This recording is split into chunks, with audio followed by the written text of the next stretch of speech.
Hello, this is Tamayoki on the Edge, and this is the next segment after our little Dynamap tour of the Edge server. This is the spawn area. Now the spawn area has come through a lot of changes since the first days of becoming multiplayer. The starter garden has always been there, as has this chest with the beginner tools that you might need if you're new to Minecraft and really don't know how to make anything. It's the bare minimals to kind of get yourself ready to survive in the wild. The underground stables have always been here, but now they're empty. There was a secondary underground stable that was made into McDonald's, had beef and chicken. The pimp pillars here are for the land gruffs, so to speak, when they decide on what it stands for them. Now, my fiance who plays with me in our area, he would kind of lean towards blue. I kind of lean towards red on things, probably because I'm a ginger. But, you know, he's from the cold north, and we live in kind of a cold north. The uber blue is probably going to be more attracted to the other players that are here in their land, because they are two people that like the color blue. So we would either go for the white or the red, maybe the adamantine. The first large structure on this server was, of course, the admin's house here, Edge's house, because, well, you know, when you're the imperator of a planet / server god, you should have some bling home in a sign up here that's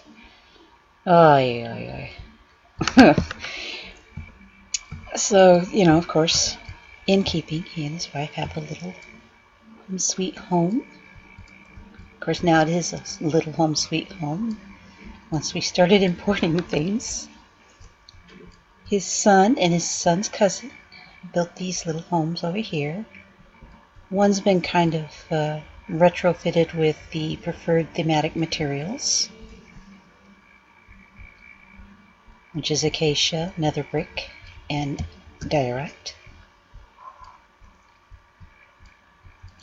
There was a general store built here, and it's been replaced, so it's going to have to probably become, inside this building will probably become the general store. It was a redstone run thing. The village automated farms and things were set to a sky platform where this used to be located, and now that sky platform has been moved further on out. It used to say stairway to heaven, now it says the lava wants a hug. The villager crisis that I just overdone is there was a small village here, and it's been replaced with a schematics.com village. The workroom space here was also slowly but surely added, as well as just before that the beauty shop was added on. These are hand built, the workshop, the beauty shop, and the main home, as well as the little player homes. There are multi-ages here. Most of the players are young, preteen at the current time period, because they're, you know, the children that play Minecraft and people we know. So here's the home where little Diva and her brother live. This is the home of player X. We don't know who it is. There's not that many players either. So as schematics.com became a really fun place to shop, as well as the paint maker program that makes stuff out of images, we have Optimus Prime, Castle Grayskull, some figures, and of course you probably noticed the Nyan Cat above the main castle there.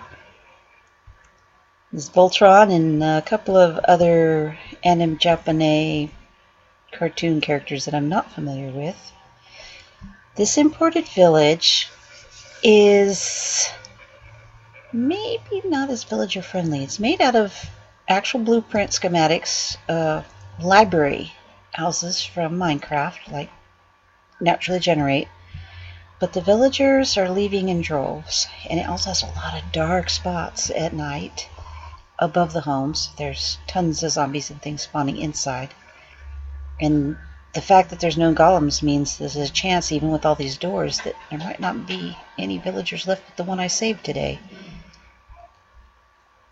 Where I let go run over here and put some not as aesthetic fencing here and there up, because villagers like to escape when they're not happy. They run and run and run. This guy here, you have to make sure he can't jump over the fence. Got to make sure he can't jump over the gate. So now he can just sit here unhappily. He's not one of the most bling villagers. What is he, a fisherman? Yeah, all he can do is sell you a bling pole. Poor fella. Villagers, the feeding and care of is not that easy.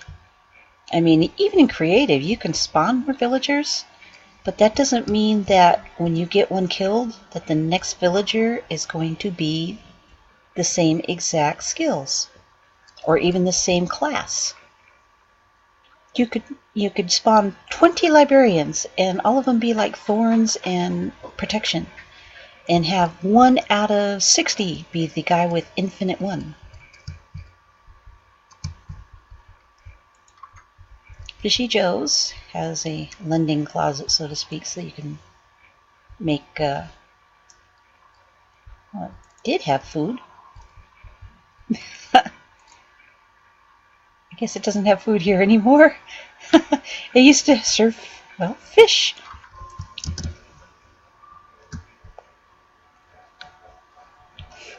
There was a matching fountain of the thematic here, but this bling fountain was brought in because, well,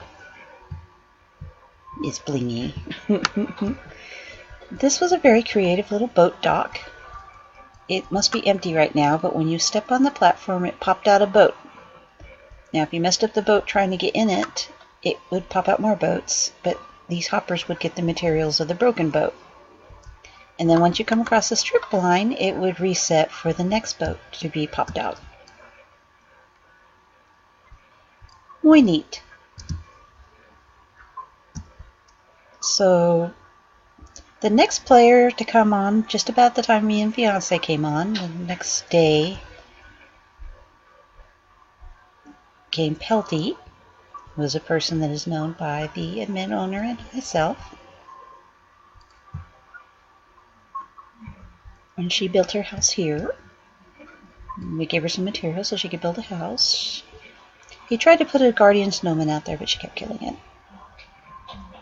The creepers damage around here is still a reminder on how much they liked trying to reach this house in the middle of the lake.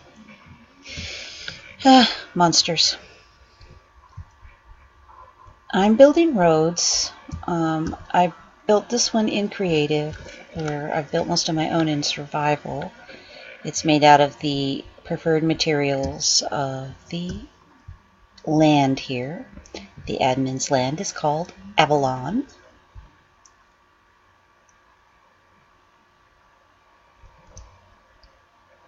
We have a few different mods here.